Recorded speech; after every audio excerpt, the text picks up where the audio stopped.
본 영상은 전파과학사에서 출간한 과학으로 먹는 3대 영양소 책에서 발췌한 내용임을 밝힙니다. 안녕하세요. 전파과학사입니다.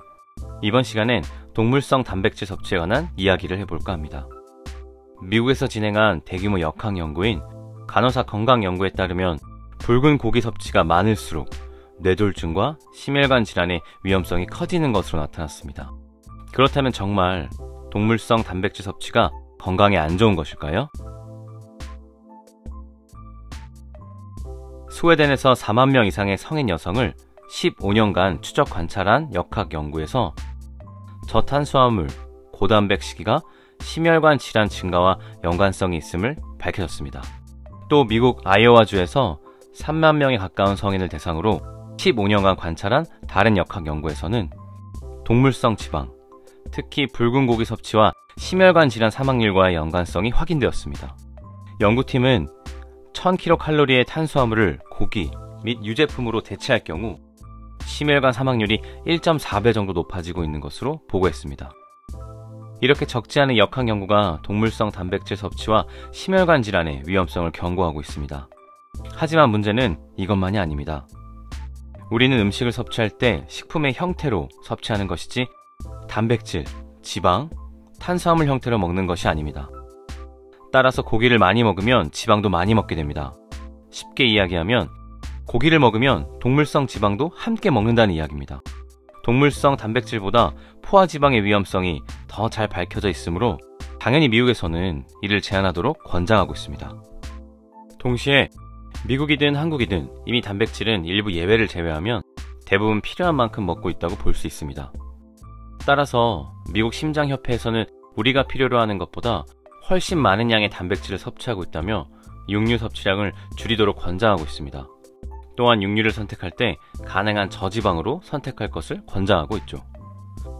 이렇게 동물성 단백질이 심혈관 질환과 연관성이 있다는 보고에도 불구하고 포화지방이나 트랜스지방과는 달리 동물성 단백질 섭취를 적극적으로 제한할 과학적인 증거는 아직 충분하지 않습니다. 더구나 일부 연구 결과는 동물성 단백질 혹은 적색육이 심한 심혈관 질환과 연관이 있는지에 대한 의문을 제기하고 있습니다. 어쩌면 이 연관성은 같이 먹는 포화지방, 트랜스지방, 나트륨 등 다른 요인을 충분히 통제하지 못해서 생긴 것일지도 모릅니다. 따라서 대부분 국가에서 영양성분을 표시할 때 동물성 단백질을 따로 표기하지 않고 단백질 하나로 통일해서 표기합니다. 물론 원재료 표시에서 별도로 돼지고기나 소고기의 함량을 같이 표기하고 있으니 동물성 단백질의 여부를 파악하는 것은 어렵지 않습니다. 또한 대부분의 가이드라인에서 적절한 수준으로 육류와 유제품을 섭취하도록 권장하고 있습니다.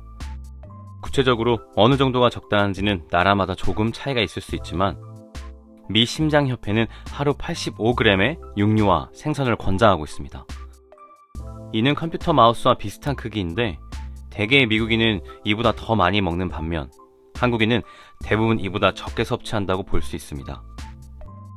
동물성 단백질 섭취로 인한 심혈관 질환이나 뇌졸중, 그리고 비만 가능성은 고기가 열량이 많다는 점을 고려하면 놀라운 일은 아닙니다.